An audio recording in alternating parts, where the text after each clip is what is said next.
This is the Bear Country Outdoors Barely a Podcast. I'm your host, Doug Joyce, and with me is James Forsland and Kris Cantrell. Thanks for joining.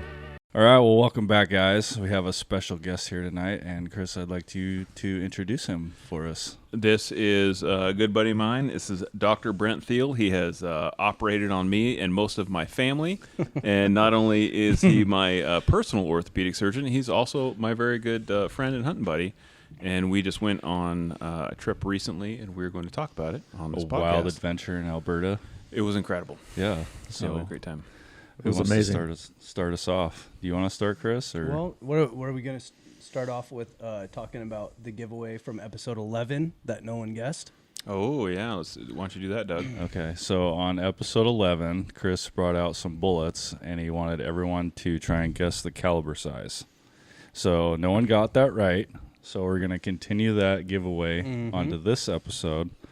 And if you need to go back, you have to go back to the other episode and watch it so you can see what it is. Yeah. I will tell you this, that Colton, is that his username? It's Backcountry Boneheads. Backcountry Boneheads. Yep. Shout out. Yeah, he's a Colton. Shout Colton out. Cannon. Colton Cannon, what's up, buddy? Big fan. He was the closest. Whoever guessed short magnum, I'm gonna slap your face. Not even close. So shame on you. But maybe take a look. Maybe Try again. Maybe it looks like, I don't know, like because my hands are bigger. Maybe the cartridge looks smaller. So Colton was the closest. He was the Colton. Yeah, he was the closest. He was. I would say I'm gonna give you a pro tip. It's about that length, but not that caliber. That's what she said. Heyo. Heyo. All right. So you want to who wants recap to- Alberta who or want- Montana first? It doesn't I matter. say we start at the beginning.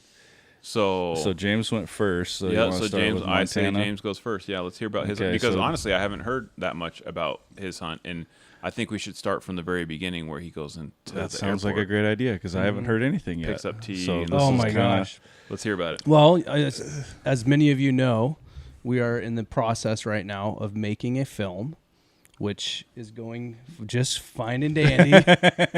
Everything's great. Everything's going is great. just great. Everything's worked out perfectly. So it started out like the usual. we went and picked up Tayshawn, Yeah. Mr. Tayshawn Crenshaw Yeah. from the airport, and we did some filming, and then we packed up and we headed out to Montana and met up with our good buddy Mr. Colton Cannon over there, who we were just talking about. Great guy.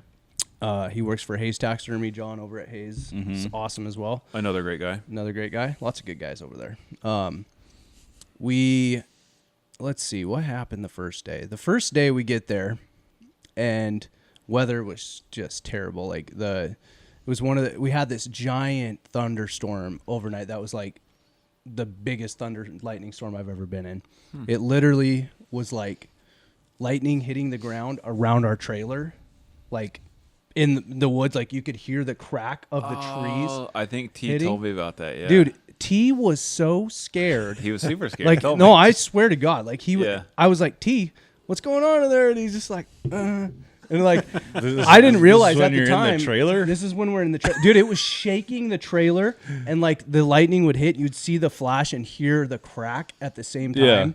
Yeah. And like you could hear it splitting trees. Like that's how loud it was. It was like an explosion before the thunder of the lightning hitting. Yeah. And it was just like, oh my gosh. I was like, T was underneath his He's blankets in his freaking bunk. out. Like, he's like, I thought I was going to die. I wasn't getting out of bed. And I'm just like, I got up and I was like trying to get him to like videotape it. And I was Come on, up go like, outside and get it oh on yeah, camera. dude, it was raining so hard too. Like it was just downpouring. Like it was just raining so hard. It was like a shower head. And, so I didn't get any sleep that night. It happened. It went on for like 4 hours, and we woke up, and it's kind of our plan was to go check out this area. But I was like, we kind of got up a little late, and I wanted to be there at first light, and I didn't want to blow it on the first day. So I was like, let's just go up above, which Kris probably knows where I'm talking about, where we camped at, and we went up to this spot to go do some glassing, and we get up to the top, and it's just beautiful. Like we're above the clouds at this point. Right. And I'm like, oh man, look, we can see everything. This is so good. We'll just prop up here. We'll wait for a bear to come out on this hillside, and then we'll make a move. Well, that lasts for about 30 minutes before I could literally watch the whole cloud line move up and just sock us in completely. You couldn't see nothing. Yeah. And so I was like, crap. Like, we can't. This is Immediately, like, all right, well, new plan. So then we moved down and went to that road where I missed that big bear and walked that. And it was just like still socked into where you could barely see in front of you. And I was just like, And the skunk came out in front of us. And I was trying to get T to videotape the skunk at like close range and like get a good shot of it. he kept getting close to it, and it kept sticking its tail up like a cat, like and like showing its butt like it was gonna spray him. And he's like, "Hell no, man! I ain't getting any closer." And so after that, that's some dedication to try to even get close to he the got skunk. a great shot of it. You'll see it in our video, I'm sure.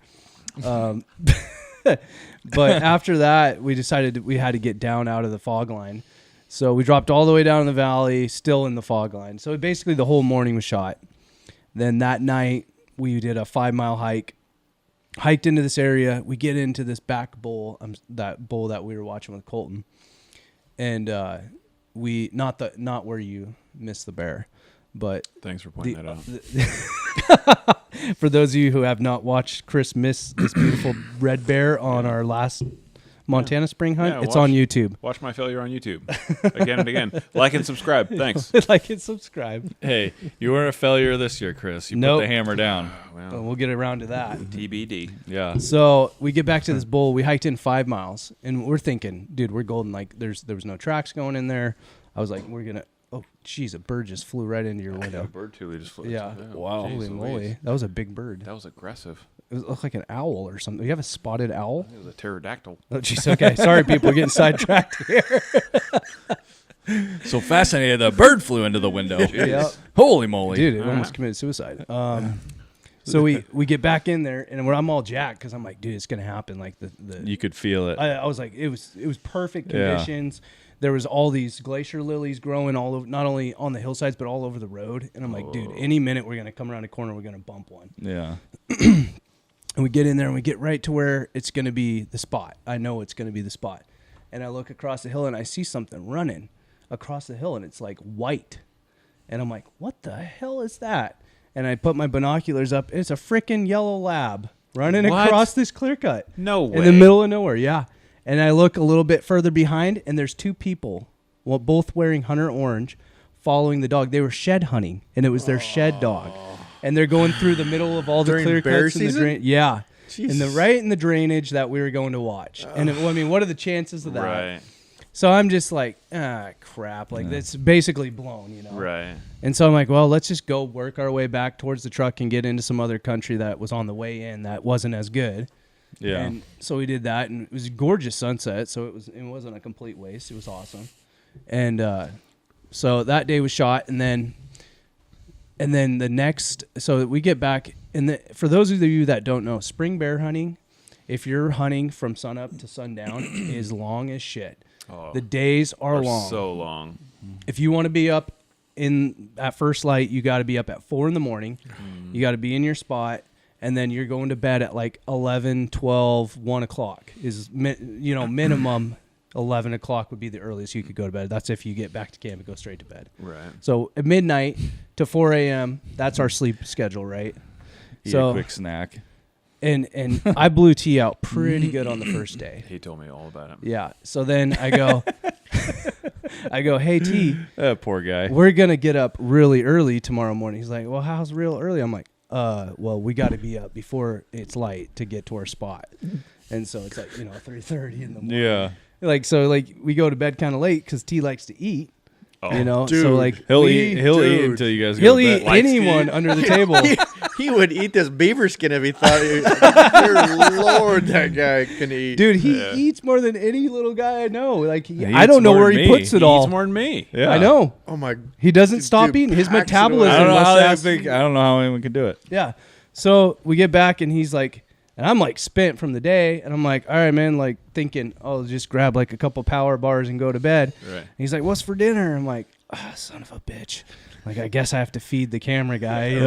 Right. Yeah. So we cook like elk. I think we did elk back straps or something and Oh, potatoes. nice. Yeah. So, but by the time it's late, dude. It's like midnight, 1 It's too o'clock. late to Yeah. cook, dude. And so we get about 2.5 of 3 That's a hours beer of and go to sleep type Yeah. of deal right there. Yeah, drink your dinner, okay?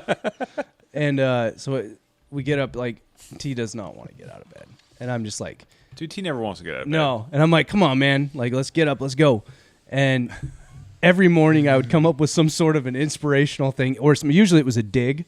Like, oh, yeah, I'll bet you Cam Haines can get out of bed, or, something like that. And he's just like, because he likes Cam Haines and stuff. Little David Goggins. Yeah, or David Goggins. I Yeah. did David Goggins one day, and I was just like, yeah.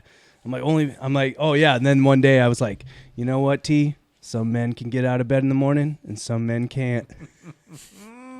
His buddy is the one who was filming for Gritty when that saying came out, when Brian Call said that. Really? And he's friends with that guy. So he's like, a son of a bitch, and he gets out of bed, right?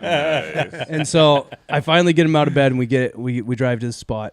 We're hiking in, and I don't know, we're probably maybe 3 miles in, and we come up to this corner, and I'm like, hey, we're gonna go right up here, and there's a switchback. And he's like, okay, hold on, I gotta take a piss.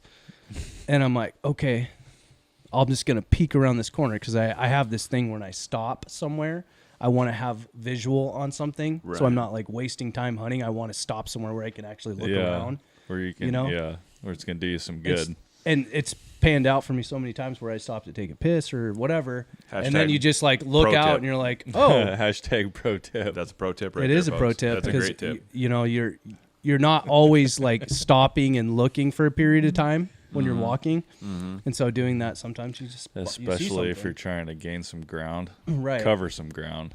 So I literally take like 5 steps away from T, and I look around this corner, and on the open hillside there's this bear. And I'm like, oh, it's a good bear. And I'm like, oh man, I look back at T, I'm like, T, there's a bear right there. And he's just like, he's got his pants down, and he's trying to take a piss, and he's just like, what? And he's like back there like trying to fumble around, and I think he's pissing on himself a little bit. And I'm like, get over here and start foaming.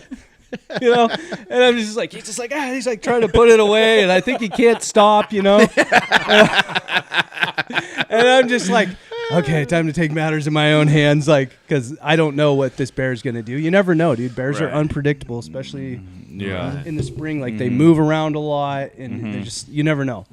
And so I get out my camera that's in my pack, and it's already on a tripod, and I start setting it up, and I get it all set up, and get it in frame, and I hit record, and I'm like, okay, and I make sure it's focused. And I'm like, okay, now I'm going to get set up for a shot. And I start laying out, and I look out of the corner of my eye, and here's T. He's walking towards me, on the road, and he's trying to be quiet. And I'm in my mind, I'm like thinking, hurry the hell up. Like, get over here. Right. I'm going to shoot here in like 2 seconds. Yeah. Right.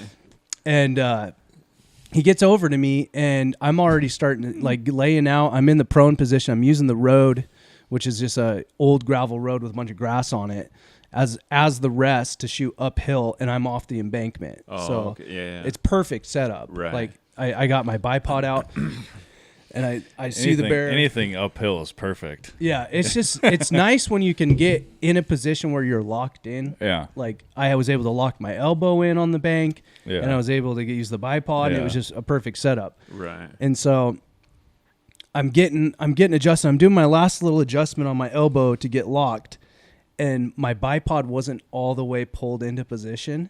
It wasn't all the way locked in. And so when I did that, it goes thunk, and it hits the barrel and goes thunk, and the bear lifts its head up really quick and starts staring at me, and I'm like thinking, oh shit, this bear's gonna blow out any second. So I'm just like rip it back down, and I'm like getting ready, and literally it took me like 2 seconds, and I let that round fly, and it just boom. The old 300 Ultra Mag, Dude. 200 and what are those, 210s or 230s? 230s. 230 burgers. 230s. Yeah. Oh my gosh, The dude. Big boy. The 230 OTMs are freaking Dude, grenades, it hit it dude. so Grenades. hard that the bear disappeared like nothing. And it was like, Just dropped. it dropped out, and then, the brush lines, like that. So Yeah, you know when they drop, they're dead as soon as they hit the ground. dude. Yeah, well, I didn't know what happened because the recoil from a 300 Ultra is, fairly decent. And so by the time the recoil and I got back on the You scope, recovered. it was Yeah, gone. You didn't see Right. It was completely gone. I didn't hear anything. I didn't see the bear run off.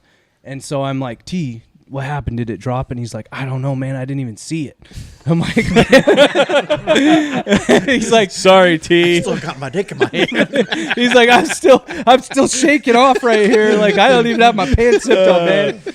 And I'm like, all right, well, he's like, I don't know if I got the shot on camera, but I got you right after or right during when you were shooting. And I'm like, okay, well, like, did you get the initial shot? He's like, I don't know. So I'm like, okay, that's fine. Like, I got it on camera, so it's all good, right? You got the kill shot. Yes. And so I'm like, we better watch the camera footage to make sure that the bear got hit, Right. because I didn't see what happened. Yeah.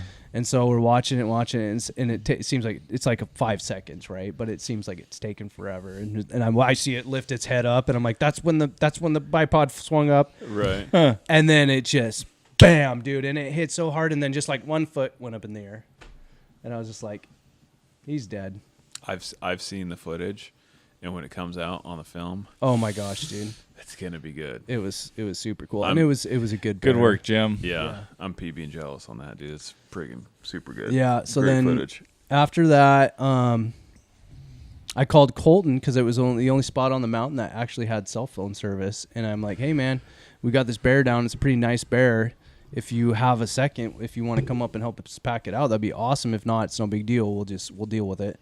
And he's like, oh man, I'll come up, And so a while goes by, and next thing I know, here comes Colton and his wife and his daughter and their newborn baby. No way. Yes, she packed in the newborn baby on her chest, and Colton packed in his daughter on his back, and they brought the game card up. Dude, that's incredible. Yeah, and I'm like, dude, that's like hardcore because they just had a baby like a couple weeks before, like literally like 2 weeks before, Weeks. and she hiked in there, and I'm like, dude, that's Probably tired of being cooped up. Oh, let's get out of the house. I think dude. that had some play to it, but they're also just really like genuinely nice people Yeah. and want to help. Oh, dude, That's- that's the best. for that's how sure. they're- Yeah. they're Of course, raised, not gonna take They're- that from them. Great people. But dude, his wife, tough ass woman, like, Dude, you have a baby 2 weeks later. I don't know if anyone is listening that has a wife that has had a baby, or maybe you're a lady who had a baby, because only ladies can have babies. But Thank you for the clarification there, Thank you, Chris. Chris. it's I watched my wife have a baby, and I was like, I was like, you can have all my money, you can take whatever you want, because that's the most amazing thing I've ever seen. Like, you just made a baby, a human being in your body, and then just, like spits. Like, so well put, Chris. Here's what it looks like. Here's what it looks like. Oh, we don't need a visual of what it looks Chris. like, Chris. Like, say, like you had a booger Make it in quick, your nose. Chris. Make it quick. Say you had a And booger in PG. your nose. Was it And that's the PG. size of like a 16-ounce tall boy, and you just pull a 16-ounce tall boy out of your nose. That's what it's like. But it's a human being. It's okay. it's amazing. That might be the most redneck description of childbirth that I've ever heard in my It's- life. And I love it. It's amazing. So the the reason I say this is because I've met Colton and his wife and his one daughter. I haven't met the new baby, but they're great people. Yeah. They're just good people. I know. I like Really them a good. lot. Both of them are fantastic human beings, and their daughter's fantastic. We went over that night, and then not only does he helps us out, right, with getting the bear off the mountain, but then he invites us for dinner that night to his house that he cooks us, and he cooks us jalapeno poppers and elk burgers. What? Yes, it was the best thing ever, and I was like, I don't have to cook tonight, like, dude, it was great. So great hospitality. That worked out Great real help. nice. What a son. good dude. Yeah. Yeah. And then T got enough food? Yeah, oh yeah, dude. I think he had like 2 or 3 elk burgers. Oh my god. And then he was like finally satisfied. He's like, after like burger 3, and Colton's like, damn, D. And he ate like 20 of the jalapeno poppers, He's like, He's looking in the pantry like, hey, y'all got any snacks? no, dude. He finally got through. He finally got through like 2 or 3 burgers, and he was done. He loves the snacks, man. This is more like the tea roast. Is what it is. No, dude. T's a great guy, by the way. He's just, he can eat, that But guy. He's 5'3". For Yeah. people at home, he's 5'3", and that might be pushing it. Yeah. Dude can pack it in. He can pack it in. And he's not a fat guy. He's like very fit, muscular, yeah. fit guy. He can freaking eat. I know. It's amazing. It's amazing, yeah. Yeah, his metabolism must just be insane. What a dick. But yeah, so that was basically, and then after that, so we went and dropped off that bear over at Hayes Taxidermy, and he's gonna do another cool pack frame mount. So now I have 3 pack frame mounts that he's doing for me right now. That's awesome. So I might be in debt for a while. And then we left that next morning after we went and stayed at Colton's house in our trailer. We just towed the trailer over there, had dinner, stayed the night. He was nice enough to hook us up with some water and stuff fill up the trailer with water. And then we took off to Idaho next morning and Nice. bought my over-the-counter reduced bear tag for $40 What? in Idaho. How'd you do that? That's how much it costs for a reduced tag, which is a ton of units. It's like almost the whole panhandle is it's reduced just tags. Certain units that you can get these tags for or use. Yeah, but it's huge. It's like It's a lot of 'em. almost all of the panhandle, all the way down to like the Clearwater range and even some other units south of there. Yeah. So, I was like, I was thinking it was going to be a lot more. You can buy 2 tags in Idaho. The regular tag is like $200 or $120 or something. I can't remember That's still exactly. super cheap. Yeah, and then the reduced tag's only $40, and I already had my license because I have a deer and elk tag. Right.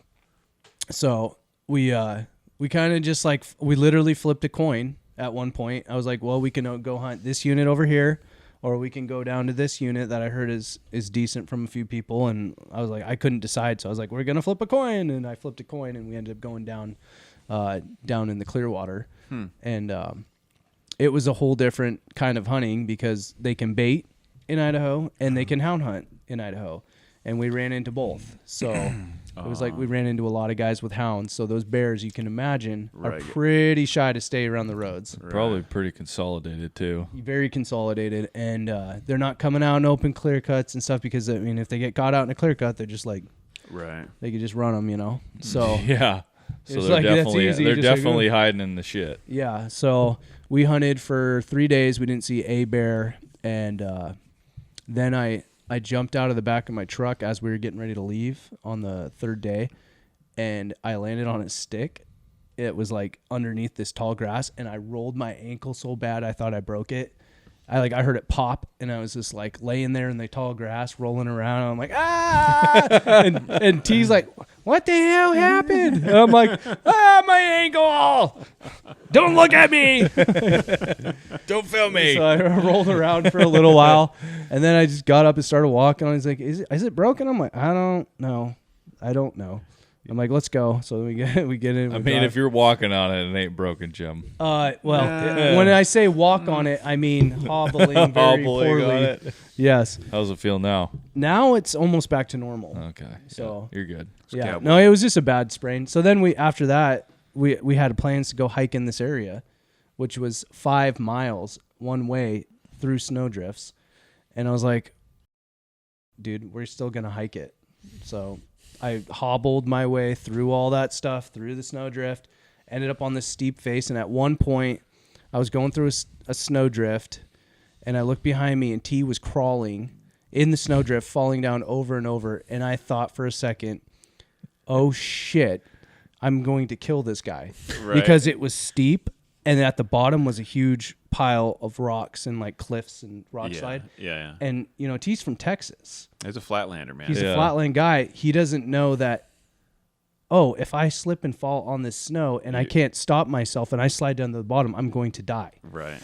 And I am taking it easy through there, like hobbling through the snowdrift. And I'm like, I look back and I see him fall, and I go, like, I lost my breath. I was Right. like, oh shit. And then I was like, T, do not fall again. Get up and do not fall. And he's like, what? Because he's like, 20 Right. yards away. Yeah. And like and then he fell again. I'm like, oh my gosh, dude, He said he broke his trekking pole or He something. did there. break his trekking poles. in a snowdrift. Yep. That's when he broke them, I think. And I was just like, dude, I thought he was going to die. If we killed that guy, we'd be in big trouble. Dude, I know. I'm like, oh man, we should have had him sign some more waivers. And so I that literally crossed my mind because we were trying to get to this spot. It was this big open south facing slope that was very secluded, and it was full of glacier lilies. And I thought, if there's going to be a big boar, it's going to be in this area. And it was a really good area because that's where we ended up seeing that bear. But it was 2 miles away.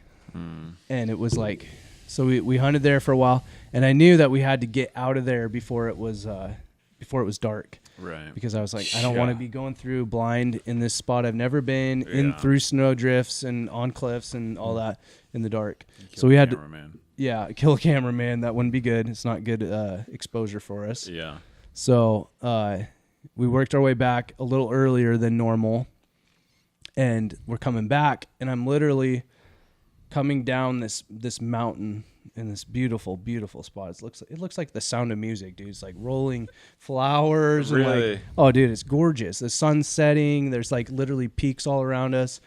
And I look down at this clear cut that's below us, like 2 miles down in this bottom, and I see a black dot in the middle of it with my naked eye from like 2 miles. And I go, that's a bear. And I throw my binoculars up, and sure as shit, there's a nice bear in the middle of that clear cut. And I'm like, T, we have a bear. And he's like, where? You know, I'm like, it's down there. He's like, I can't see it, you know, because it's like 2 miles away. And so he's like, all right. I'm like, and I look at him and I go, we got to run. We got to run. Because I know, like, we're on a timer, right? We have 45 minutes before it's dark. Oh, shit. And it's 2 miles away. Right. And I have a busted ass ankle. Right. And so I'm hobbling my way. I look like freaking Quasimodo running down the trail, like with my busted ankle. And I still left T in the dust, dude. He's like back there, like running down with his camera. And we get down to the truck, and I'm like, we got two choices. Either I can drive around to the side where I can drive right to the top of that clear cut he's in, and it's probably another 150, 200 yards down off of that. And I was like, we can drive down close to the clear cut, I'll park, and then we'll walk over to the edge and I'll shoot it. Or we can go down this other side, on the other side of the bowl from where he's at. There's like, you can picture, there's a clear cut here, a big ravine down in the middle with a creek running through it. Mm-hmm. And there's another clear cut. I was like, and we can drop down that clear cut, and I can try to drop as close as we can and get down, you know, we'll probably get to 400 or 500 yard range and shoot across the canyon in this other clear cut. And as it turns out, that would have been the right call, because I thought we didn't have enough daylight. Right. And so, because one thing that I know is you don't want to lose sight of a bear if you can help it, right? Because they move so much. Once you lose sight of them, you know, they could be here, they could be there, they could be at the other side of the clear cut, they could be gone.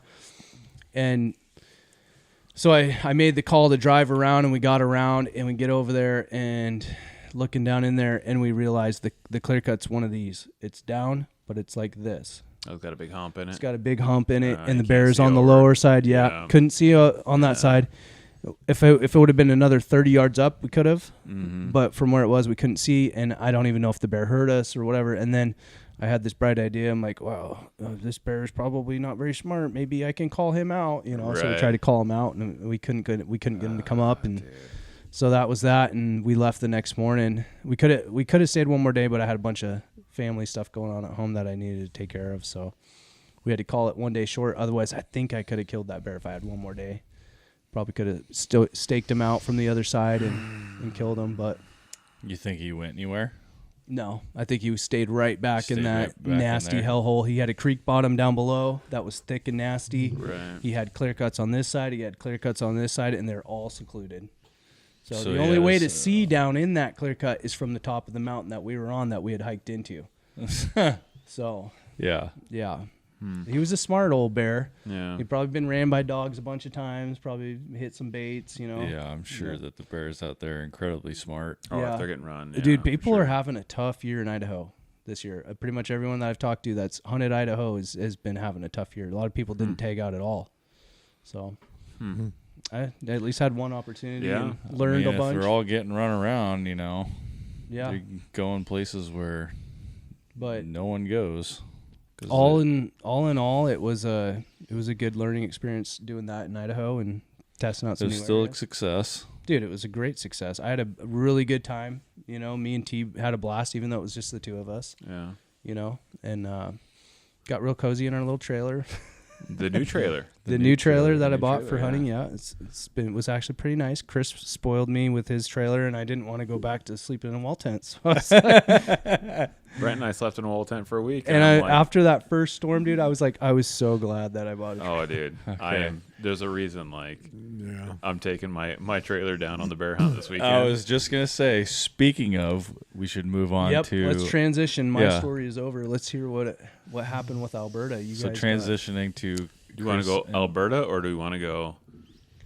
From where I handed T off to Alberta... to your guys' time up there. And you guys did a lot up there, so yeah, there's a lot to cover. You're gonna have to kind of. There's a lot. I know. I'll condense it. How much time do we have?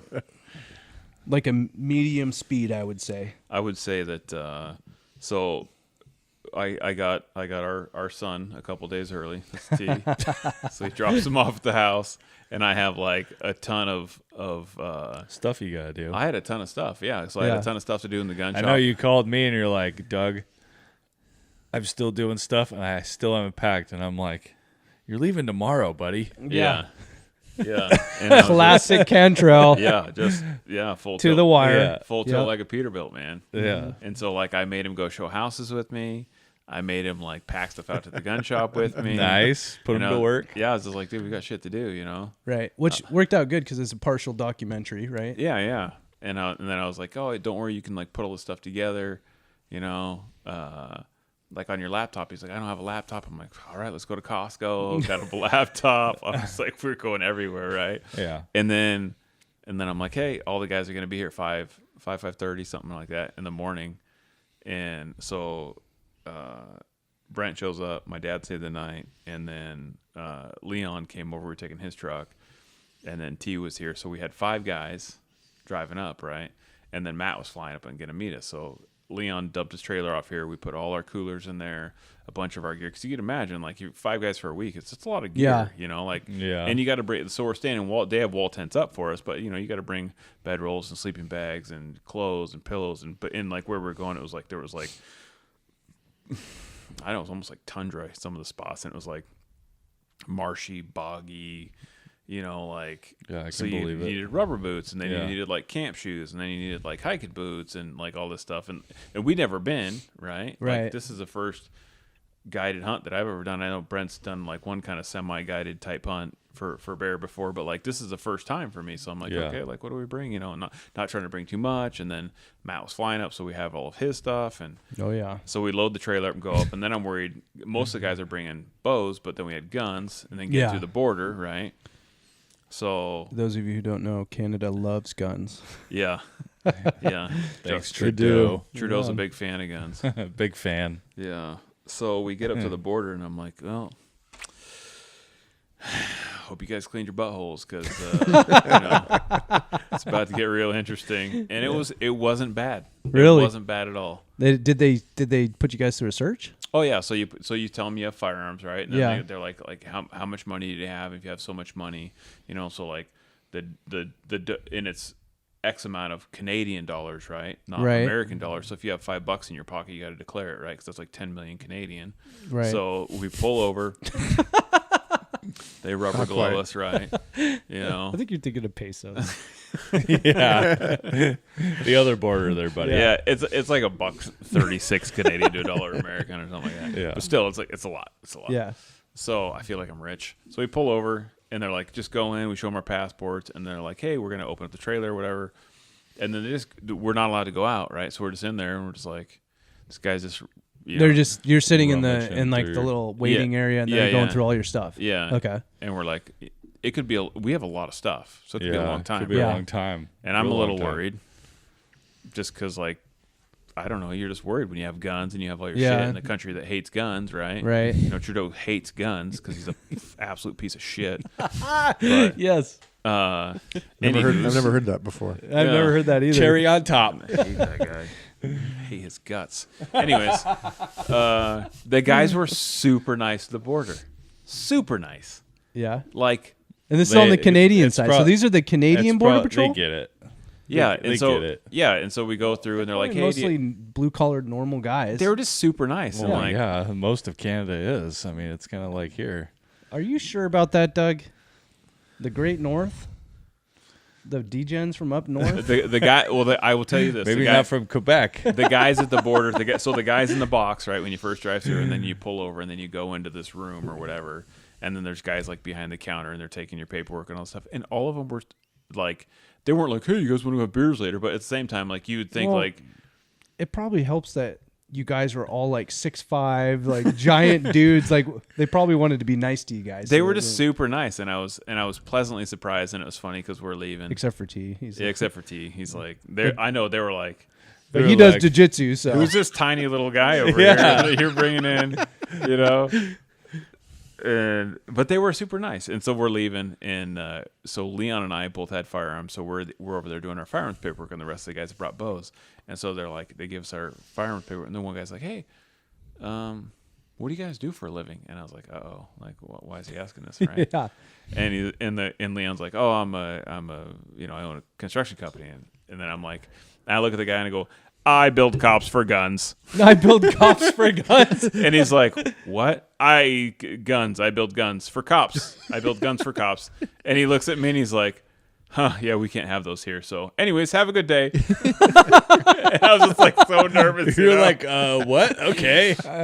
Yeah, he was super nice. And the guy was just like, yeah, we can't have those here. Anyways, have a good day. Yeah, that's funny. And so we just, and Oh then my gosh. So it wasn't that big of a deal, huh? it wasn't a big deal at all. Really? At all. Well, and they busted Leon's balls too. The guy's like calls Leon up. Goes, oh, I'm sorry, your immigration papers aren't up. You're gonna have to go home. And Leon's like, what? He goes, oh, I'm just busting your balls. Yeah.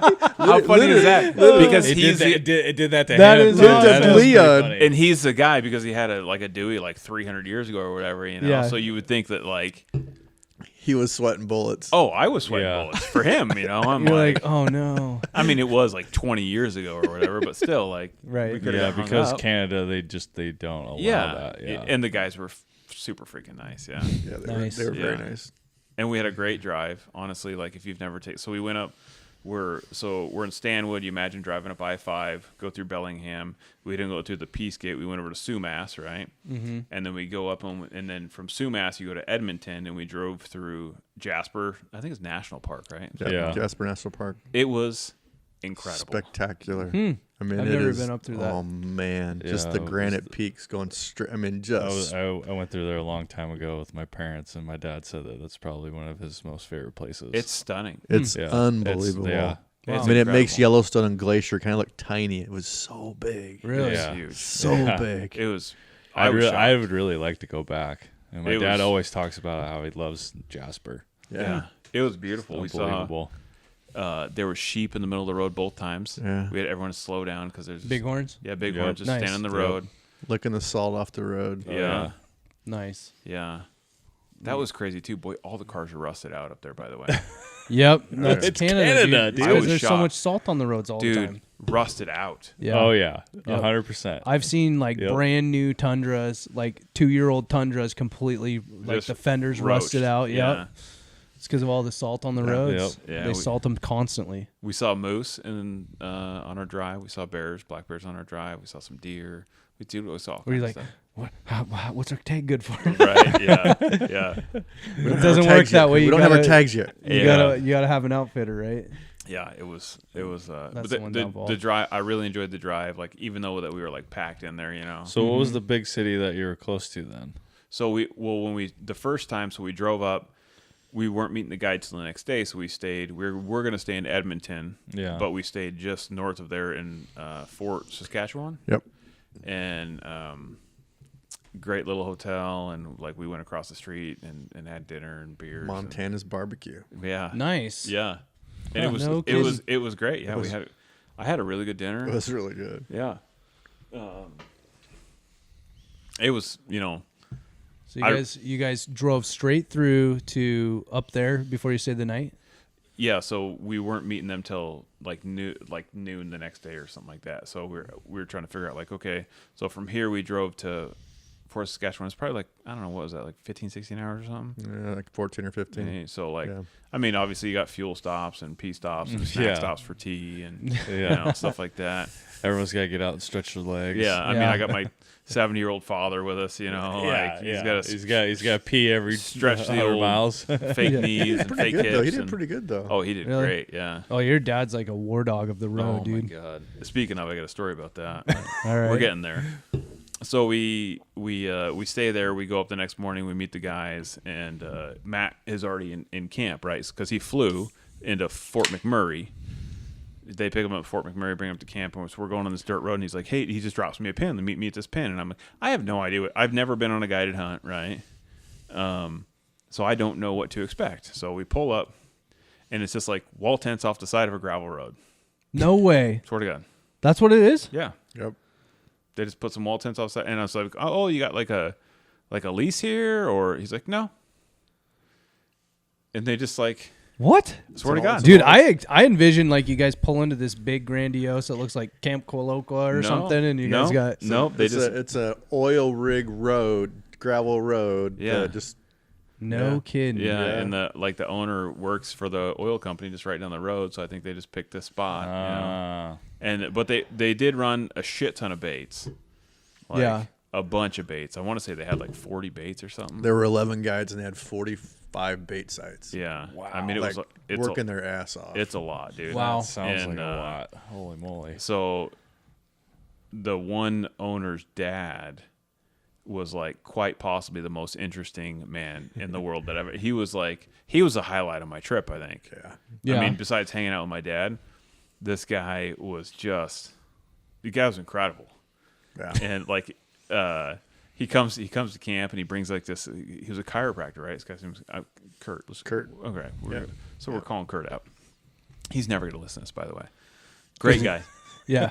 Great guy. Old So- school. Yeah. So we're in like East Jesus, Canada. We're like way up there, right? And this guy walks up with a Trump hat on. No way. Swear to God. And a massage looking table, and he's like, "Oh, I'm a chiropractor." And then he starts telling me that he is quite possibly he's by far probably the best trapper I've ever met in my entire life. Really? He's telling me he traps hundreds of coyotes a year. So if you're watching right now, like he trapped this beaver. Like one day he got 27, the next day he got 29 beaver, and he just Jeez. he trapped these lynx behind me. The guy is incredible. Like, and has killed hundreds of deer and elk and bear, and like it's literally flies an airplane, and like he's the most interesting man, and he was probably one of the most educated guys I've ever met. Incredibly bright. Really? He Yeah. could riddle off anything, any subject. He knew more about American politics. He knew more about like just everything. And I'm just like, holy crap, this guy's like, I mean, it was really, he was like I said, he was one of the highlights of the trip. Nice. So anyways, we pull up into camp and we meet the guys. We get our shit in the wall tents and they're like, hey, you're going out. So, and I didn't know how it was going to lay out, right? Because I'm used to like hunting here. You get up at dark 30. You get in your spot at dark. You sit there and you wait, right? Yep. You don't leave till 3 p.m. That is so bizarre. So they don't hunt at all in the mornings. Not at all. Weird. So- Is that normal though for this kind of style hunting, or I Yeah, guess. just what it they is. do. I mean, because they don't want to blow them off the baits? Yeah, or- and they're just more active in the afternoon. That's what he said. He's like, all bears were killed like between like 3. So you could, and shooting light's 10:30, right? So Right. you'd sit in the blind. Maybe just sit for a whole day. I mean, you yeah, get there you sit at 3 and from you 3 sit to there. 10:30, so Yeah, 7.5 hours. Yeah, you sit a whole Yeah. day. Yeah, literally, Yeah. you 7.5 hours in the blind every Yeah, night. that's about as much as you can handle. Right. Oh, dude, yeah. yeah, that's Pretty much. I mean, you better have a comfortable chair Yeah. and maybe a bug net or oh something. god, there's so many bugs. I've never used a thermocell so much in my life, ever. I went through 2 Really? canisters a day. Yeah, Yeah. Really? And like 3 or 4 pads because those damn pads would burn out before the you canisters just would. to hold it. Yeah. You know, it's just Really? yeah, it's crazy. The mosquitoes. I did. Oh. The last day I didn't use my thermocell. Oh, I used bug spray. and you lost 30 pounds, or And No, that I- is why. And that's when I had a nice bear come in. a nice bear. We'll get to that nice bear here. Oh, in a yeah. minute. bear. Nice bear. A little modest. So we go out. So get into the juicy details. We go We've out- heard the Alright. whole trip up there, and Yeah. you got eaten alive by mosquitoes. So Let's get to the good stuff. So the first night, so the guys they're like, hey, you do the meet and greet, and they run you through the stuff. And so it's me and my dad and T, our cameraman, in a blind, right? And they're like, it's kind of a pain in the butt for the guys because they run them. It's just 4-wheelers. That's how they run you out. Yeah. Because it's just little 4-wheeler track, right? Tracks to the blinds. And then some of the other guys, like Brent gets to hunt by himself, Matt got to hunt by himself, Leon got to hunt by himself, and a couple different blinds, right? So we have 3 guys, which is not great for the type of hunting we're doing because, like, 3 guys worth of scent. 3 guys with a scent, Yeah. 3 guys with a noise. Yep. All you hear is T back there snoring and opening his snacks, Sorry, T. And then my dad snoring, and like, Oh my gosh. I'm sure I probably snored at some point as well, But How many bears We're did you all see? guilty of that. so getting into it, the first night we saw 0 bears, and we come The back first night? 0 bears. Oh, okay. And the guy's like, oh, yeah, geez, I saw all these bears. And we're like, yeah, eat shit, great. And so the next night, and our guide, Rod, he was a good dude. Like, Yeah. I could drink beers with Rod. He's a good Yeah. guy, right? Rod Moser is the guy's name. Oil rig guy, right? Mm-hmm. And he's taking us out on this brand new Ford F-250 or 350 4-door, like his trailer. He's got a sweet ass 6-wheel quad and a Argo, and he had all. And the truck was like brand. It's like $115,000 truck. And I'm dirty and gross, and he's driving around. And dude, it was so freaking nice. Yeah. Like, Different kind of guy. Oh, like, dude. Bred Yeah. differently. yeah, Yeah. And he just came up to help and guide type of deal, right? Right. He doesn't own the place like the other. We don't, I never hunted, or one night I guess we did with the owner. So, anyways, the second night he goes, hey. Where he brings us to this blind, and he goes, and when these are all ground blinds, so just imagine there's like logs and brushed in and shit. So we get set up, my dad on the right, me on the left, and we got, like he's got a crossbow, and then I have a double rifle, and then T's behind us with the camera, right? Mm-hmm. And as we're leaving, Rod's like, hey, there's a really nice cinnamon bear in here, so like, just be ready. I was like, okay. And so we're sitting there, and we, for some reason, we had cell phone service, which was crazy. So he would text us and be like, hey, anything yet? I'm like, no, nothing yet, And the next thing you know, we hear something like over to, I'm like, Dad, did you hear that? He's like, yeah, I heard that. And I'm like, huh. And I think there was that bear, and he got our wind, right? Because we're in the timber, pretty thick timber, right? Yeah. So everything's swirling, right? But it's windy as shit there, by the way. Really? Super Blowing windy. Sideways. Oh, Really? just blowing like a Yeah. son of a gun, yeah. First couple of days were bad. When we have Matt on, he could talk about his tree stand adventure. But yeah, freaking meathead Matt is just like this giant, huge, muscly guy, and is way up in this tree, and the tree. No harness, hanging on by No branches. harness, yeah. And what? Just like a little pecker pole of a tree? Oh or yeah, what? no safety loop on the tree stand, like Oh nothing. no. Yeah, poor Matt, dude. Yeah, he crawled up. I wouldn't even crawled up, so he's got bigger balls than I do. But Oh, I mean, if the thing is moving before you even climb up it, I probably wouldn't even do it. oh, dude, it was He yeah, had pitch all over him. He's like, how do I get pitch out of my beard? right. You Don't. Oh, dude. It's now You gotta, part cut, of you your gotta body. cut it off. So we're in this blind, and we're waiting, and we hear something, and we're like, ah, shit. And I was like, Dad, like it'll come around, right? Don't worry about it. And my dad's a fantastic human being, right? But he is 127% like a big kid, right? Mm-hmm. And so he's Getting all excited. He gets super excited, Juiced. right? He gets juiced. He doesn't Juiced. think, right? And so this bear comes in. This bear is like 20 yards away. Yeah. We're not talking a long distance, right? Mm-hmm. And he thinks that like we have like this Harry Potter invisibility cloak on us or something like that. And I'm like, this bear. And so I tap him, and in this blind he was on my left, right? T's right behind us, and I'm trying to like tap T, like T, this bear. I'm trying to be quiet. Yeah. I'm like, hey, just take your time, just nowhere there. And he's like, okay. And he reaches forward, and he's got this 10-point crossbow, and he flicks the safety off, and it sounds like a bomb goes off. It's the loudest safety I've ever heard, and because he like just flicks it, Yeah. and it's like boom, and I'm like, and I look at him like, what are you doing? Like, I'm so just like, what? And he's trying to get T's attention. So imagine this. My dad's like, his hands are like 8 times my size. They're like meat wagons on his wrists. And he flicks this loud ass safety off, and he tries to get T's attention like, hey, I'm going to shoot. And he's waving his hands like this. And the bear's Get ready. as soon as this I love loud ass your dad. safety goes off, the bear looks right at us, and here's my dad waving his meat wagon, and just takes off. The bear's gone. And I look at him, and I'm like, "What are you doing?" And he's like, "What?" I'm like, "Dad, you." Where do I begin? I'm like, first, What do I even say right now? and he's my dad, and I love this guy to death, and I'm just like trying not to be a dick, and I'm like, number one, don't ever turn your safety off like that again.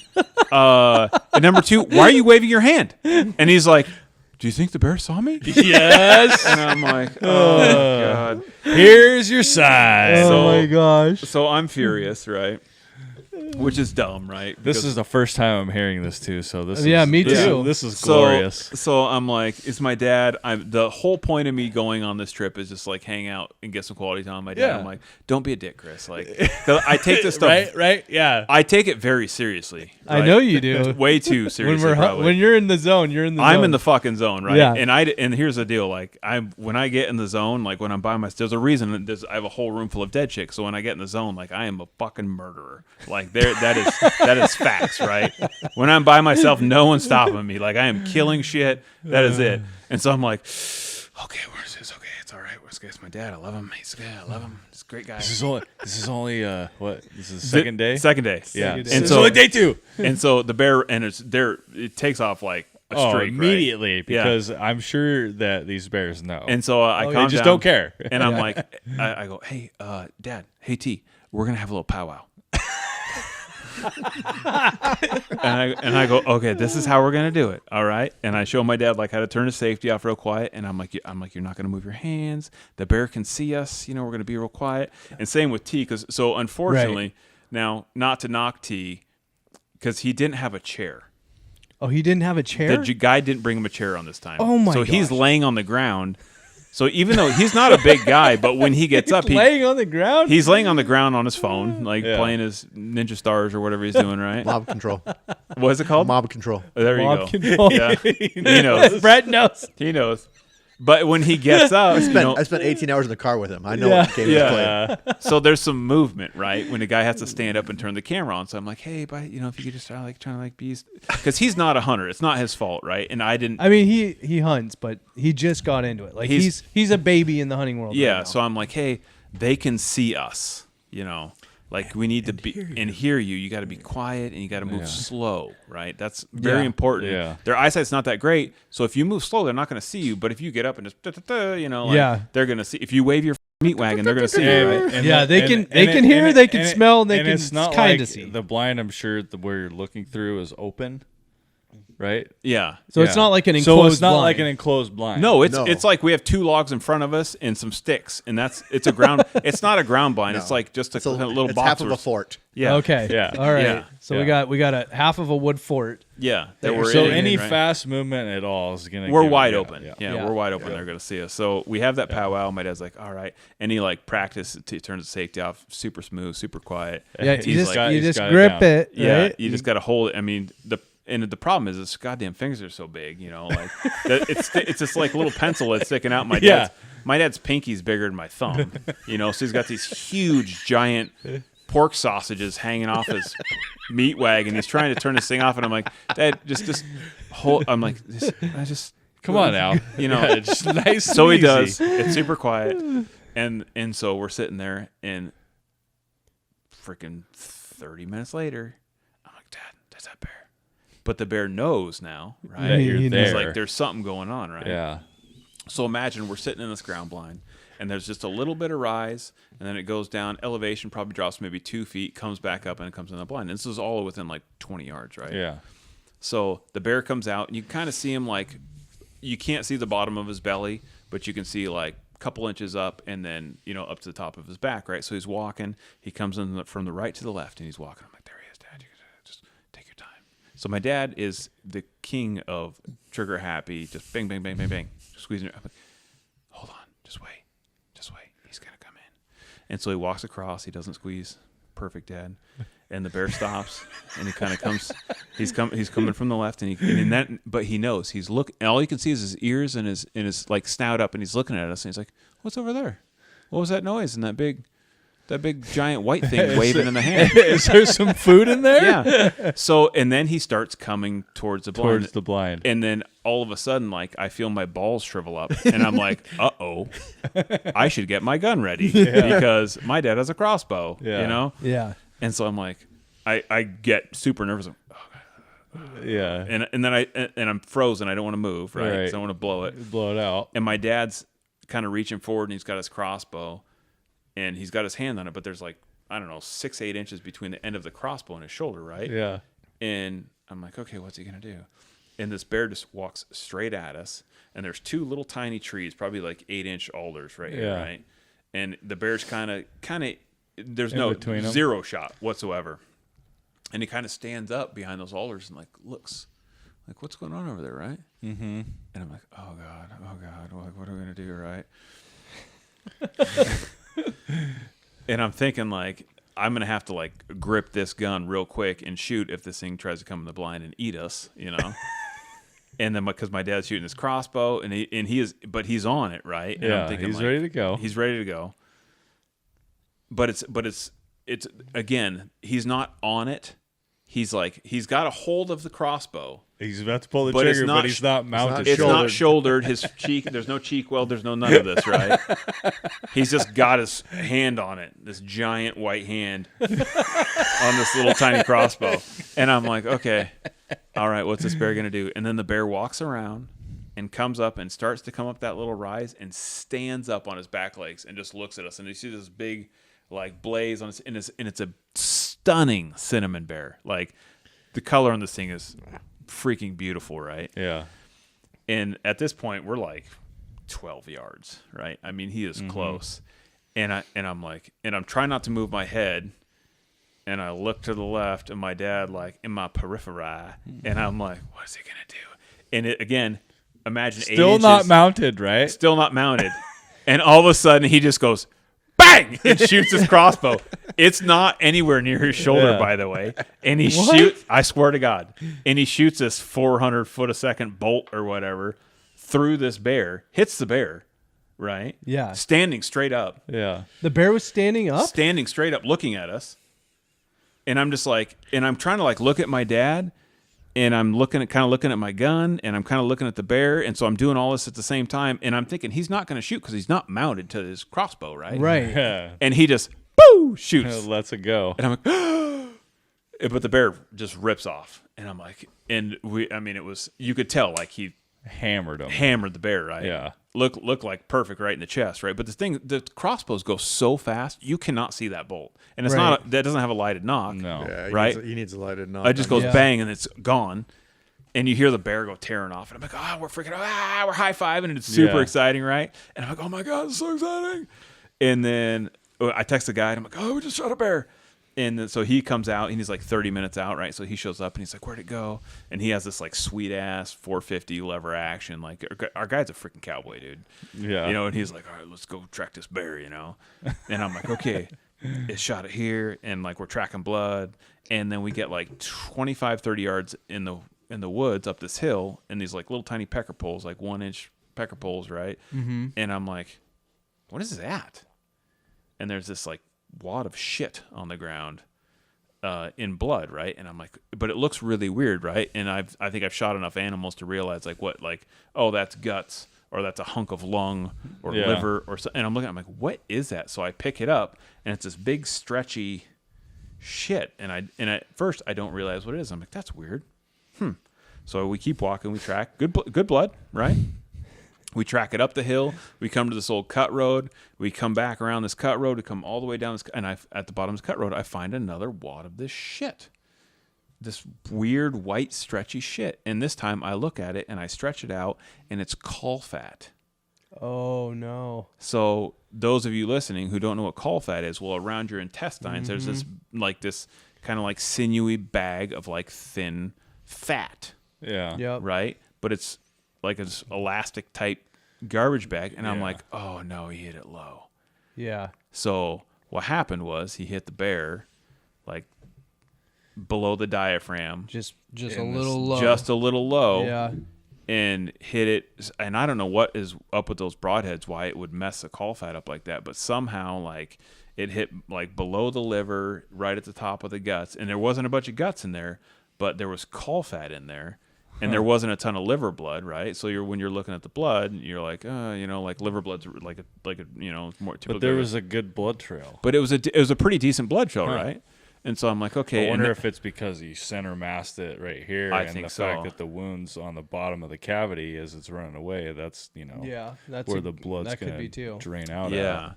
So we track it down to this creek. And now it's dark. It's dark. It's dark. And I got my rifle. The guy has his rifle. It's dark. We're getting the shit tore out of us by mosquitoes, by the way. I mean, just freaking like robins flying around. Dude, these things are huge. And we're like, hey man, it's too dark. Let's just call it a day. Yeah. And we'll come back in the morning, find the bear. So okay. But it disappeared like right at the creek. And I'm like, man. So anyways, we come back the next day, and it was the owner and my guide and myself, right?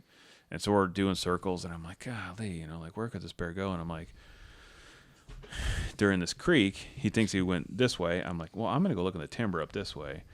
And I go up in the timber, and the creek kind of dries up, and there's a log. And sure as shit, on this little log, I see this tiniest spot of blood.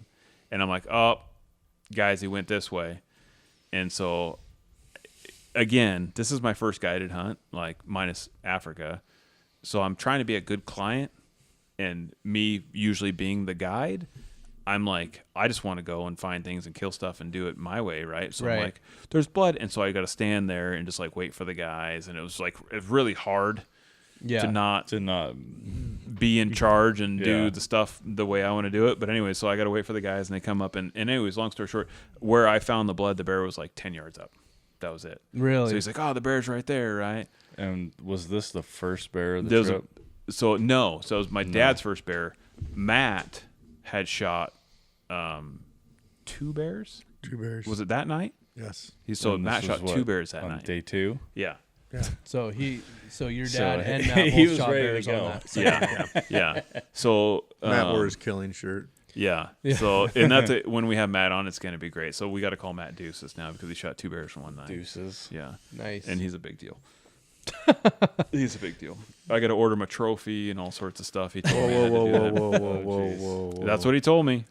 Like 2 bears, 1 night, deuces, something. It's got to be like 8 feet tall. I don't know.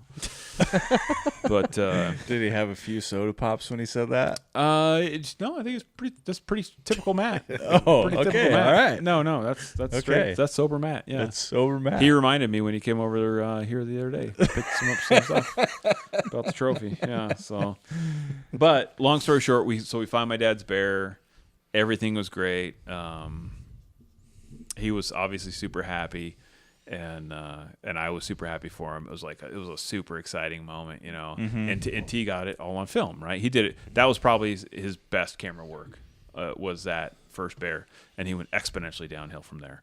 Exponentially. Sorry, T. Oh, man. But it's not his fault on the other ones. But I could talk for hours on this, so now I'm going to hand it off to Brent before I tell you the rest of my stories, and Brent's going to tell you some of his stories. All right. Yeah, so I brought my bow, which I'd been excited to shoot a bear with a bow. I'd shot one a long time ago, and I really wanted to shoot it with my bow. And I didn't want to take a gun to Canada. Right. I just thought that It's going to be a lot more difficult than a lot of paperwork. I didn't Yeah. want to do the paperwork, and I was feeling really good about shooting my bow, and I'd been shooting for like 2 months. Well, 2 weeks before I go, I get sick. Oh, no. And I get really sick. I mean, I'm not feeling good at all. I'm taking a bunch of meds for like days on end, and finally, like 2 weeks before we go out Friday night, I'm like to my wife, I go to the hospital. I can't. I'm really sick. Really? Yeah. Like that bad? Yeah. Like I've worked at Providence for 20 years, and I've never been a patient there. Really? Yeah. And I even called ahead. I said, hey, Friday night at midnight, are you guys busy? I'm thinking I'm going to be, stuck there for hours. Like, no, it's dead quiet. Okay, I'm coming in. There's something wrong. And sure enough, I got pneumonia. I got Oh, no. my right middle lobe is full of junk. Oh. And so I'm pretty sick. Yeah. So they give me a bunch of drugs, antibiotics, tell me to go home, sleep for 3 or 4 days. Well, Try and sleep it off. yeah. So anyways, I hadn't shot my bow for like 10 days. And I literally 4 days before going, I'm like trying to draw my bow, and I'm like, Yeah. It's hurting a little bit. Oh, so anyway, so I'm like, well, I'm gonna try. So we get up there, I take a couple practice shots, and it felt pretty good. You look good. Yeah, At camp. Yeah, look good. But I was straining hard to pull my bow. I was, Right. And so we get into the blind, and the guy's like, yeah, there's a pretty good bear here, and sure enough, here comes this, like within a half an hour, here comes this bear. Right off the bat? Which is bullshit, by the way. Right off the bat. Right off, and it's, that I mean, work for you, it's coming in. Chris? It looks pretty big. It's not a monster bear, but it looks pretty big. And it comes in the bait site, perfect broadside. And I stand up in this blind. I'm crouched down in a little chair, and I stand up, draw my bow back, and lined up, shing, and sails right over the back. Oh. 2 minutes later, comes back again. Same damn thing. Send an arrow, and this time I'm pretty juiced. I'm just Yeah. You're kind of in already panic jacked, mode. and now you're like, oh man. so yeah. two arrows over this back of this bear. Oh man. Bear runs off. 2 minutes later, he's back. Oh my goodness. Really? Same exact spot. Prepared. Same exact. Yeah, this bear wants to die, right? Yeah. Same exact spot. And I'm thinking, okay, I just missed high. I'm gonna go a little low. So I aim low. Right. Right. Bear's right in front of the barrel. Right in front of the barrel. Aim low. Dink. Literally, I went low, right in the bottom of the barrel, right underneath literally skinned the bear. Oh my gosh. Bear, it's like banging a gong, right? Right. Broadhead hits a metal barrel. Oh, yeah. Bear runs off. It comes back 5 minutes later. What? It's like looking at the ground blind, like at me. He's like waiting for the next shot. It has no idea what's going on. No idea No what's idea. going on. It's like, oh, what was that? And this time it's all like this this time weird stuff keeps happening. It's like 20. The barrel's like 20 yards. This time it's about 10 yards from me. Yeah. I'm like, okay, I got one. I'm gonna. Yeah. So- You're probably like, how many more arrows do I have? I got two arrows left. I got two arrows left. Sure enough, line up, sling it, and it nicks a branch, and it sends it high, and it hits the bear. Oh, okay. And I'm like, oh. And so, and the bear runs off, and I see my arrow didn't penetrate very far, and so call the guys, come in, track it, and don't find anything, and then I find my arrow, and the broadhead was still on there. It was only about 4 inches of penetration. Oh, really? Yeah. So I probably hit it up in the backstrap area, above the shoulder blade. Could have been up in the high area, probably Yeah. no man's land. Yeah. Yeah. So obviously I'm pretty disappointed. I mean, Yeah. just like freaking, just feel like crap. Yeah. Go back to We've all camp. been there. Talking to Chris about it, and he's like, we tracked my dad's bear, and I got an extra gun. If you want to shoot a gun, I got a gun that you can shoot. And he's like, it's my grandpa-in-law's 30-06 sniper rifle from World War II, and I'm like, wow, yeah, okay, So awesome. yeah. So we take it up and shoot, and I'm first shot. I'm still like I was really nervous because I had been so sick. Yeah. I didn't feel normal to start. But then felt good. Second shot, hit the mark, and then went out. Saw. Did I see bears? I saw bears every night. It was crazy. So to Stephen Ranelli real quick. So people that don't know, if you draw blood on a hunt, they cut your tag, right? So if you paid X amount of dollars for this hunt, that's it, unless you have a second tag. So they cut his first tag, right? Or this is not like a physical thing. Right. Like I'm guessing they probably sell it to someone else. I don't know what the hell they do with it. But anyways, they're like, hey, that's it. So you win one. So he comes back to camp, and we're just like, golly, that. And you feel, we all feel terrible for Brent. 'Cause Brent's like a super great guy. Yeah. And one of the best parts about hunting with Brent is he gets so freaking jacked. He gets I love so that. excited. That's the best part of it. It's the best part. It's the best part about hunting with this guy. He gets so excited, right? I think that's the best part of hunting in general is the And fact so- that how jacked you can just get off of Yeah. one single moment in time. Dude, it's incredible. The adrenaline rush is like, It can be so fast, but yet it can feel like an eternity when you're in the middle of it. You know what I mean? Well, and I didn't want to hurt another bear. I mean, that's not why I was up. I mean, I didn't want to. No one wants to But- make a bad shot. It In happens. reality, that bear probably is still alive. oh, It's 100%. probably Yeah, still yeah, eating they're bait so right now. tough. It just got hit in the Yeah. which we'll talk Probably about went back to the base later in the probably that story. night. We'll talk about. But so I give him. So my grandfather-in-law was a super badass guy. Grandpa O's from, and this was his service weapon in World War II, and he was a sniper, right? So it's a Remington, U.S. Remington 03A3 30-06, and it has an adjustable peep sight, and the peep on the back has like 60 minutes of elevation, right? And so people that don't know long-range shooting, I got this gun. I built it. I shot it. I bought a dope sheet. It's got a peep sight, right? So it's got a fixed front sight. The rear peep sight will move. And I shot it out to 660 yards with that peep sight. Like the week after I got it was hitting, like paper plate says, I could hit the paper plate every time, every single time, right? This thing is which is amazing. With this the peep thing's sight. I mean, it's awesome. but very but small. it's But- super tiny. So I can hit that Yeah. paper plate that far away because that rear hole that you look through is freaking It's tiny. a pinhole. It's It's a it's like pinhole. the size of a needle. Yeah, Like Yeah, you it couldn't is. fit pencil lead through it. Yeah. No way. Yep. No, So it's hard to see through at close distance, especially when it's dark. Oh yeah. And that's Because all you see is black. and that's my bad. Go ahead, I Brent. shot it in the back. So trying to figure out where I was aiming. couple nights later, like we're set up the spot, and he's like, "Yeah, we've been seeing a couple bears come in here," and sure enough, here comes an average sized bear. It wasn't a big bear, but it was a nice bear. And I'm thinking, oh, it's like we got 2 nights left. I want to take a shot at the bear, and the bear comes into the site, and he's licking stuff off the barrel, and then he starts walking towards me, and I'm like, oh damn, but it's getting dark, and I lift the gun up, and I can't see through the peep sight, but I can skyline, and I can pick up my iron sight in the peep in the skyline, and then I can drop it down, and I'm going, okay. This is why you need to watch this on YouTube right now. Do I want to do this? Do I want to do this? Bang! Bear. I think I hit the bear jerks.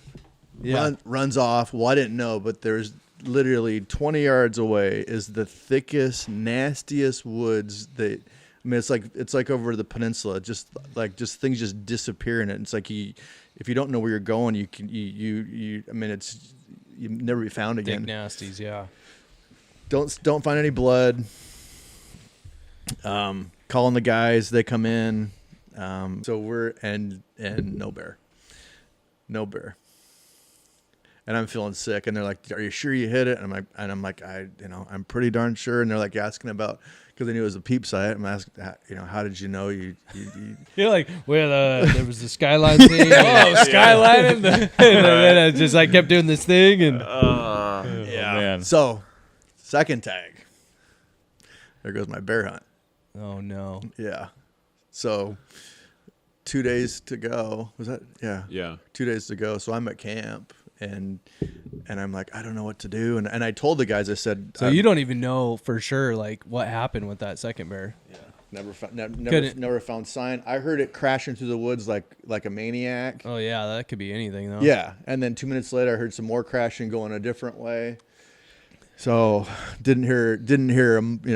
No blood though. No blood.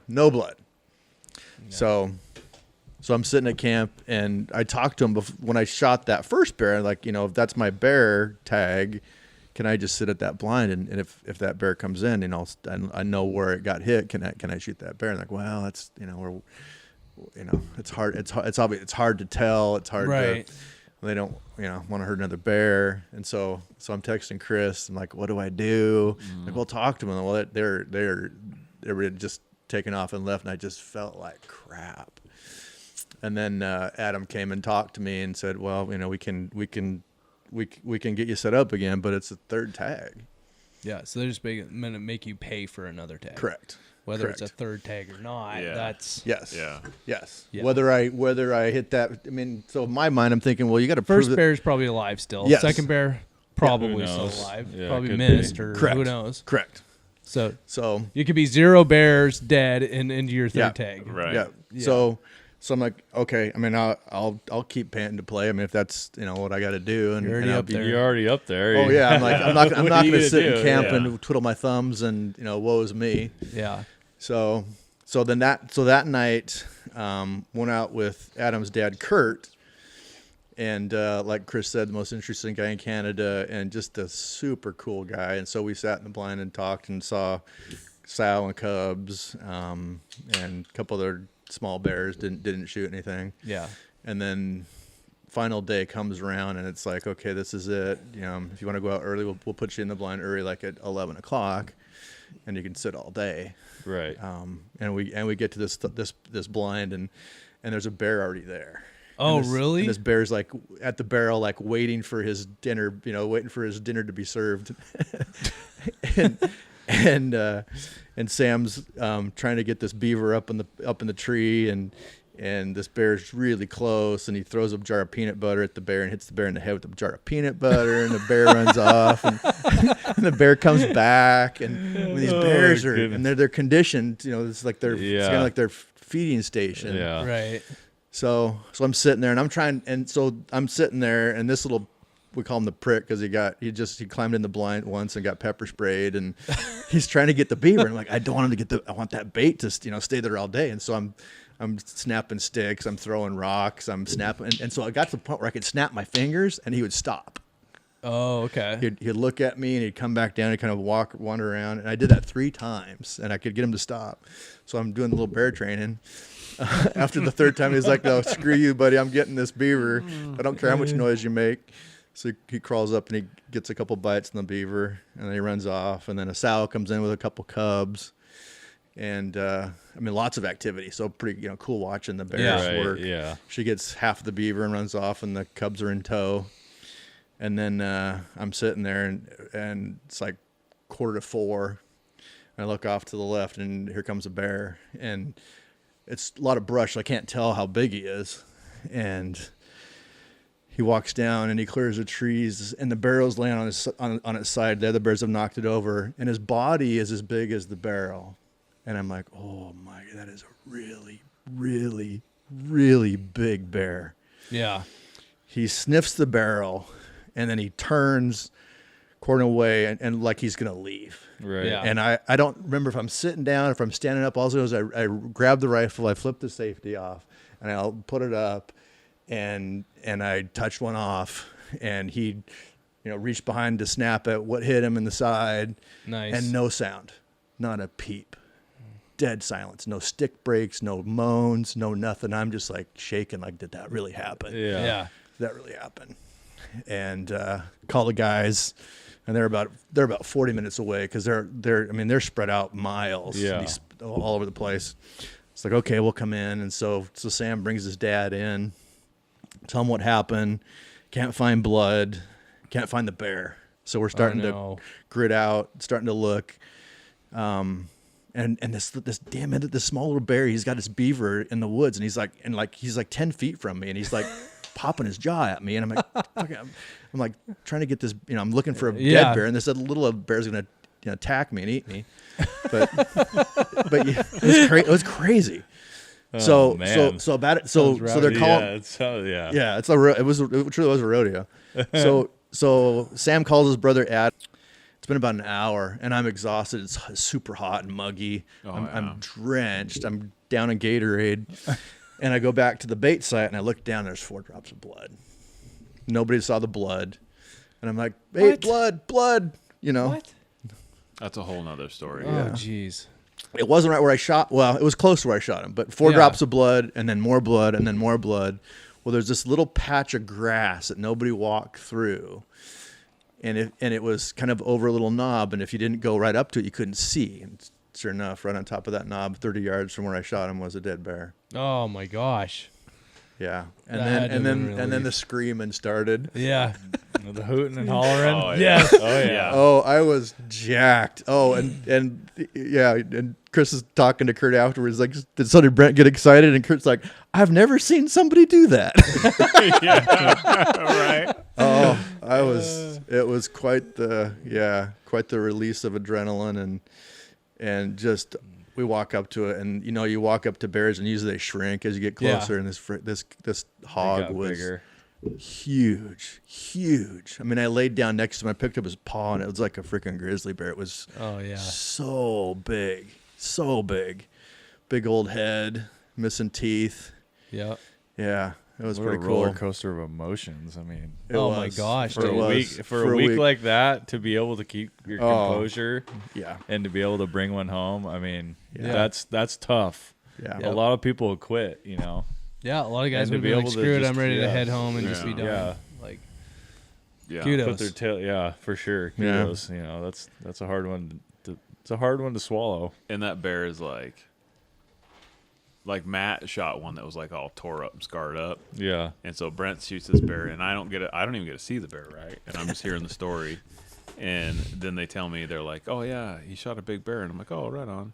And they're like, and it had been shot with an arrow. And I'm like, what? Like, yeah, I had a broadhead, like, mark in it. I'm like, holy shit. And it wasn't, like, dead? No. Oh, and it had a bullet hole in it. Like, it had been shot before, like, through the shoulder and into the neck. And I'm like, no way.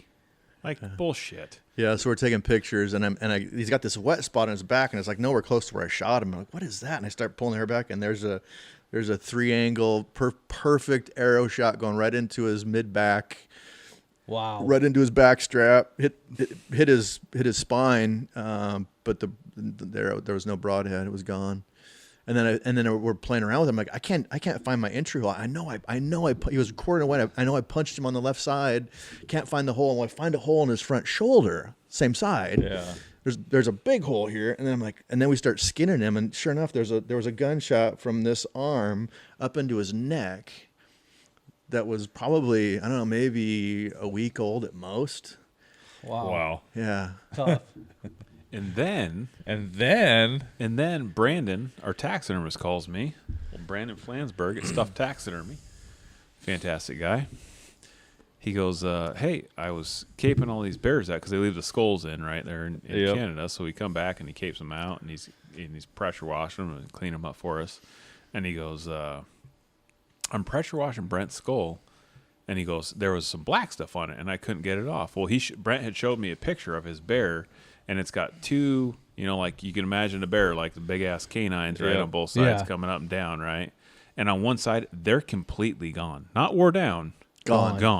Mm-hmm. And he goes, there was black stuff all embedded in the skull.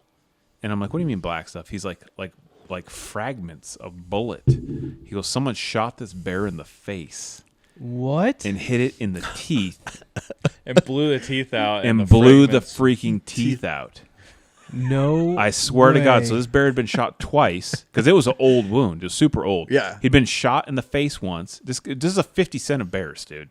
Like, shot in the face, lived. Shot in the shoulder and neck, lived. Shot with an arrow, lived.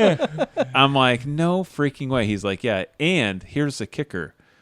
Anyone who's ever shot in a black bear knows like how big a black bear is based on the skull, right? So like I've shot a 19-inch black bear before and it was massive. I have it mounted out in my shop. This thing is like it's literally a Volkswagen, right? Right. Mm-hmm. Brent's bear measured 20 5/8. 20 inches. So it's a Boone and Crockett bear. Oh, yeah. Easy Boone and Crockett. It's Shoeing. massive. Yeah. And it's his second bear. What a dick. I have never seen a bear that big. It was so big. I mean, I sat down next to it and grabbed its paws, and it was just like, oh my God, it's just like so big. Yeah. What a great story, Massive. though. What Yeah. a story. Yeah. What a And- trip. Oh, it was Just all together. Yeah. Put Well, we got the icing on Yep. the cake right so we there. got Brent's story, but we didn't get your story. But we are now. We're out of time, so we're pretty gonna deep. hold We're out off of time. until We're holding off. Yep, we're gonna hold off until the next episode, and then I'm gonna tell more bear stories, and maybe we'll get Matt up here for the next one. Oh yeah, and Yeah, then you guys so- can. So everyone lay go into the back rest and of it. watch episode 11 to try and guess what bullet size we were talking about earlier. And the short mad guy, I'm not trying to hurt your feelings. I was just playing. It was Adam serious. He Grenda. was serious. No. Adam, come on, Adam. Come on, guys. Well, I guess in that case, I guess we're going to wrap this up here. And until next time, stay humble and hunt hard.